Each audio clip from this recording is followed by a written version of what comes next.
From the East and the West, you've heard others, but now you've tuned into the best. This is a PrimeWave Media production.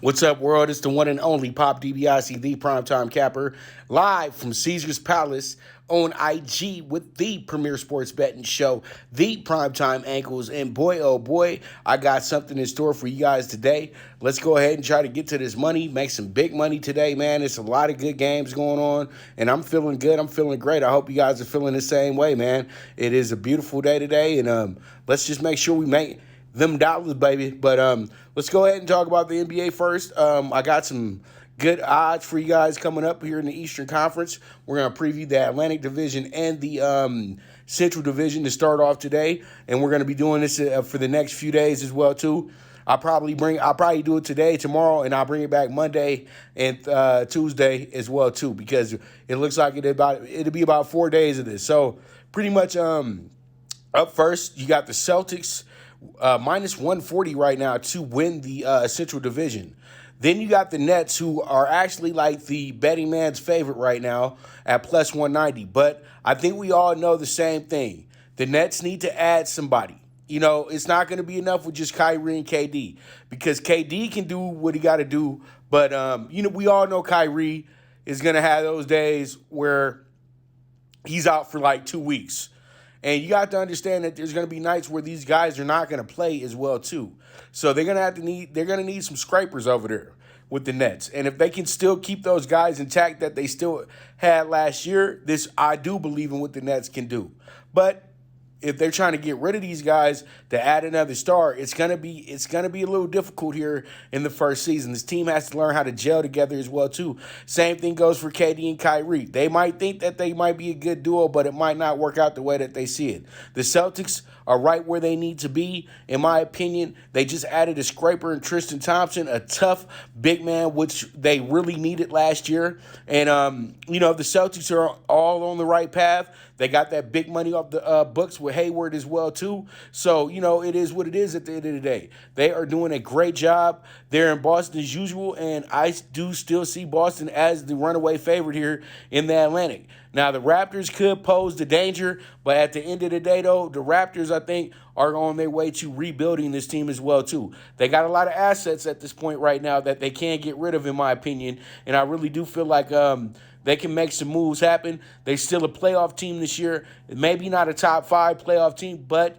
they can make some noise. I think that Nick Nurse is just that damn good of a coach that they're not going to be a bad team this season, and they still do loom the danger of winning the division as well, too, because these guys are the team that can play with no stars. Remember that, okay? They playing off of all athleticism and length right now, and they do a damn good job of it, and they play some of the best defense in the NBA as well, too. Then you got the 76ers, who are a wild card once again. Now, there's no telling what's going to happen here in the next few weeks. James Harden could possibly be a part of this team. Now, James Harden becomes a part of this team, the 76ers become the absolute favorite in the Atlantic Division. Because if you pair him and Embiid in that scoring position, it's going to be absolutely nuts. But that's pretty much hearsay, and we won't believe anything until we actually see something happening. So there it goes with the 76ers. They are still a team that can win this division, even with Ben Simmons, but they would be insured the division, in my opinion, if they were to bring James Harden. They could be a 60-win team. Right now, they look like a mid-40s, 50-win team next season. And they look like they might be a team that will mess you up in games that you think they might win, just like they did last year. And then you got the Knicks, the lowly Knicks. The lowly Knicks are going to be 150 to 1, rightfully so. The Knicks have nothing in store to me next season. I think the Knicks are really working on trying to build assets so then they can go ahead and get a big-time disgruntled star from one of these ailing franchises, what the Knicks usually do.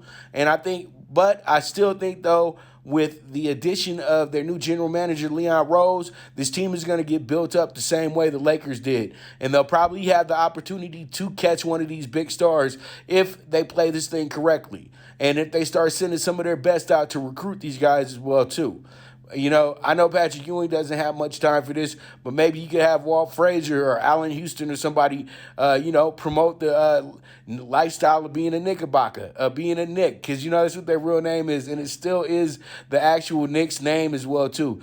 They just cut it short so, people won't get confused, but the old Knickerbockers. All right, so in the Central Division, as you guys can see, they got the Bucks running away with this thing, minus 4,000. I think that's the right way to go.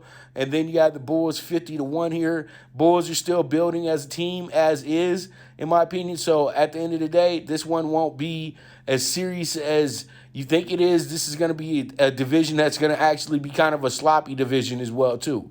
Then you got the Cavs 150-1.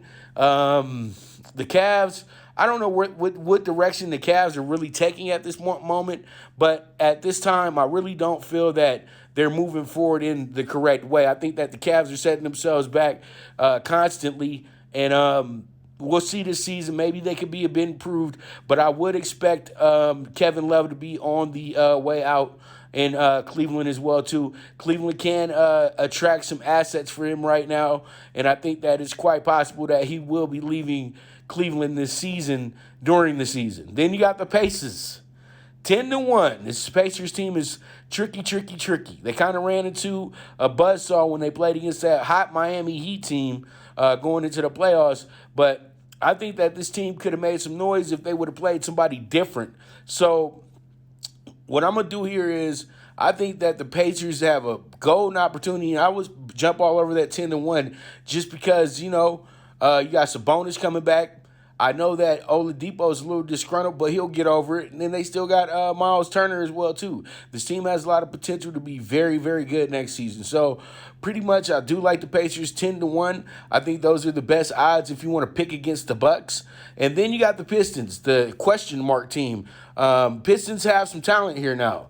They added the kid from Israel. And also, Blake Griffin is still there as well, too. And you still have Derrick Rose. So, it's not a group of retreads or anything like that. I think the Pistons actually sneak into the Eastern Conference playoffs this year as well, too. Just because they're the gang that everybody's given up on, in a sense. So, I like it. Pistons 125-1. Let's see how it shakes out, and we move forward. All right, now it's time to go ahead and talk about some college basketball. And in college basketball today, we got ourselves some really, really good games. South Dakota going against North Dakota today. I'm going to go with the South side, and we're going to take the money line here, minus 170. You got Coppin State today in a spot where I think that they can go ahead and cover because the team that they're giving 19 to is not that good. So pretty much plus 19 on Coppin State, and we'll see how it shakes out. Troy's playing against North Alabama today. I like Troy much more here, and I think Troy will come through. And they've done it for me before, so I entrust in Troy. So we got the plus 150 on that. Then we got UCR playing today as well, too. I got them as a minus 5.5 favorite today. Let's see how that one shakes out. Then we got Western Kentucky. I have them at an 18.5. They're going against Gardner-Webb. I think that this will work out very well for us in this accord. So I love what I have here. So let's see how it shakes out. I think that WKU can go ahead and run away with this thing, but the first half will tell us the story, though. To be honest with y'all. And then we have the 22.5 on Jackson State in an inter state game going against the Ole Miss Rebels, and pretty much you got Jackson State, the team that plays in the capital of Mississippi. Now, they're not as good as Ole Miss, but I know that they're going to try like they always do, and they're going to figure out a way to stay in this game and find themselves only losing by 20 or less, okay? So I'm taking Jackson State.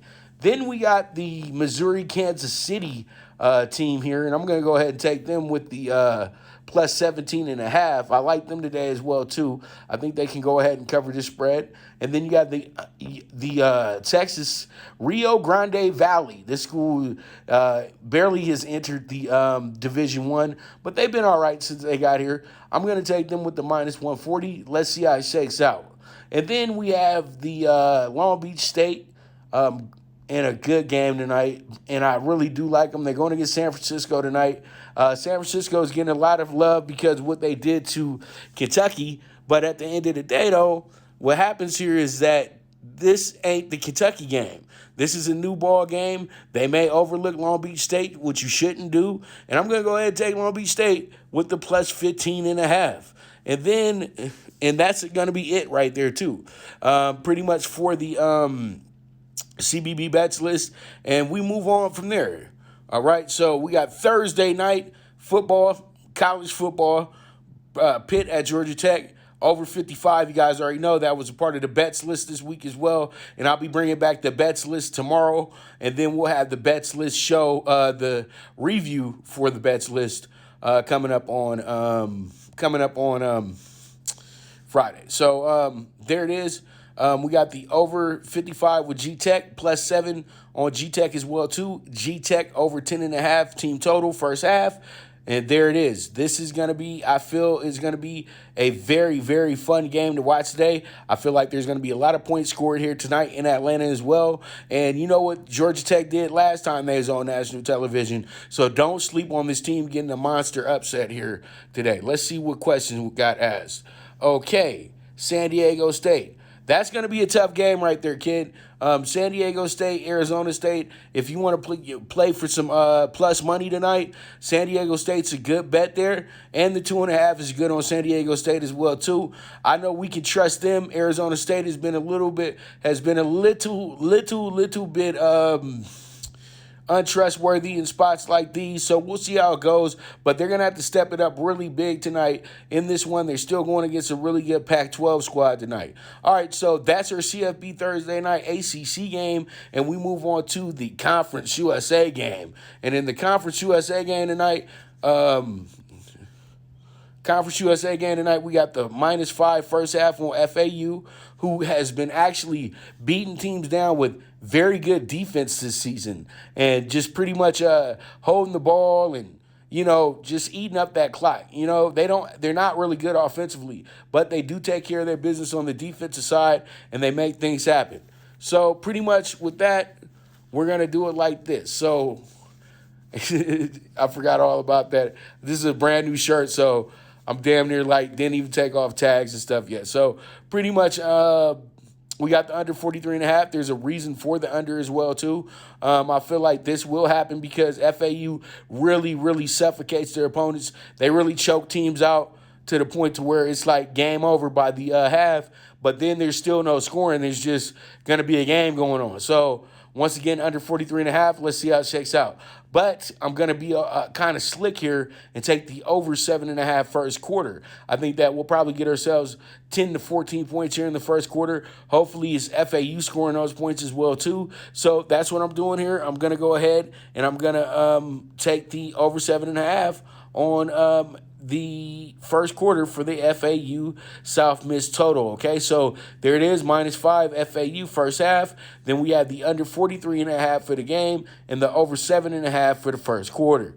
All right, so we move on and we have ourselves another doozy of a Thursday night football game. You got Cam going against Aaron Donald and Jared Goff live from SoFi Field in my hometown in Los Angeles, California. So pretty much it's going to be on tonight at the new stadium on Manchester. So here we are. We got a new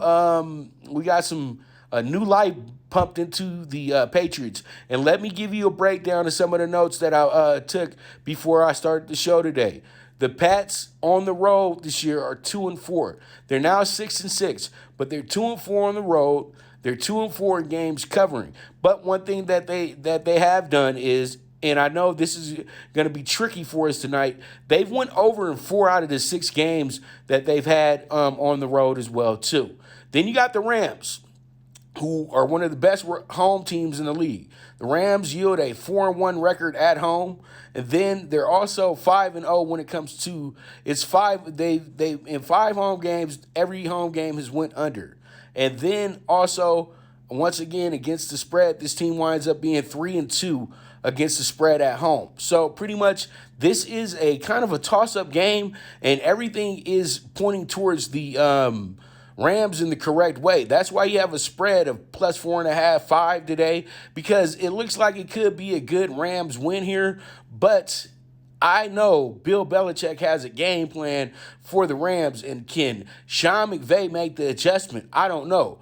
But who has more to lose, the Patriots or the Rams? Think about it. Okay. Who's the team that's been helping the NFL sell seats and sell news for the last 20 years? All right. So let's go ahead, and this is my group for tonight. This is what we're going to do. Under 44. That looks like this will possibly happen. We're coming over here on 3 days rest for both of these teams. I don't think either one of them is going to blink, and I think both of them are going to come with game plans that don't overdo it to where you could have turnovers. You know what I mean? They're both going to be trying to play mistake-free ball tonight. So the under 44, to me, is a very solid bet, even though you got two teams going in two different directions when it comes to unders and overs. But regardless, though, most of the Pats games have went under when you look at it, okay? And most of the Rams games have went under as well, too. This is a dynamic matchup, so I expect the under here because these are chess players, McVay and Belichick, okay? And I like the under 44. And I just hinted it off to you. The Patriots money line tonight, plus 190. Book it. I think the Patriots take care of their business, and they win this game 23-20 tonight. That's why I'm taking the Pats over 19.5 as well, too. So hopefully we can get that 23-20 score, or that 20-17 score, something of that nature, and we rock from there. But I'm all in on Bill Belichick and Cam Newton tonight. I feel good. I feel great about this one. So let's see how it shakes out, and let's make some money. All right, so we move on, and I just got the PrimeTime bets for Los Alamitos today. No late pick 4. I just didn't like how the pick 4 was setting up. So pretty much this is what we're doing here. We're going to take the 2-horse as the shot of the day. This Lakerville offspring named Here Comes Ralphie, number 5. He's 10-1 right now in the morning line. Hopefully he'll be more dollars when we get there. The Lakerville is running very good at Los Alamitos. So let's see how it goes. Let's try to make some good shot money early, okay? So we're going to pair this horse with the 10, 2, and the 7. And also, we can box it up like this: 2, 5, 7, 10 for the exacta, trifecta, superfecta, and it should be some strong value there for you as well, too. Then you have the key horse in that race, 7. This is going to be our best value of the day, a little bit of metal. We're going to go ahead and pair this horse with the 1, 5, 2, and then we'll go like this. When you want to box it, it's 1, 2, 5, 7, and that's the exacta, trifecta, and superfecta that you would be looking at.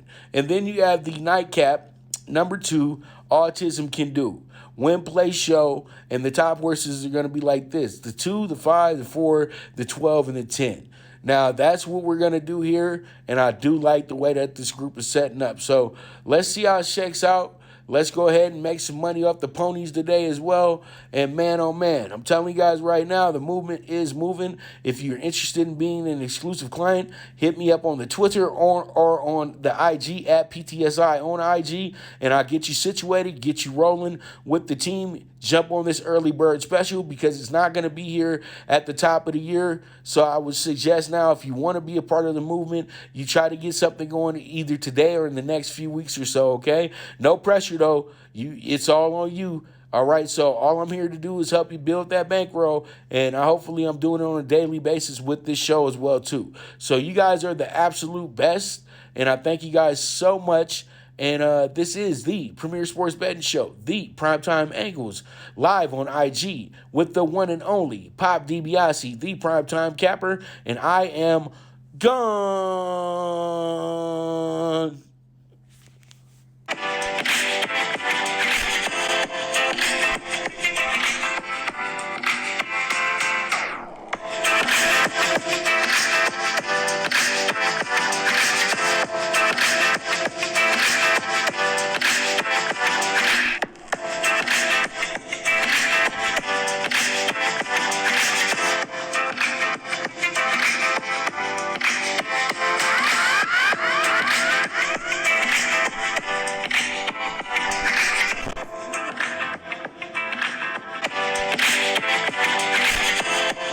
Thank you for tuning into the Primetime Angles, the premier sports betting show, hosted by the one and only top DiBiase, the Primetime Capper. This is a PrimeWave media production, and go ahead and press that subscribe button.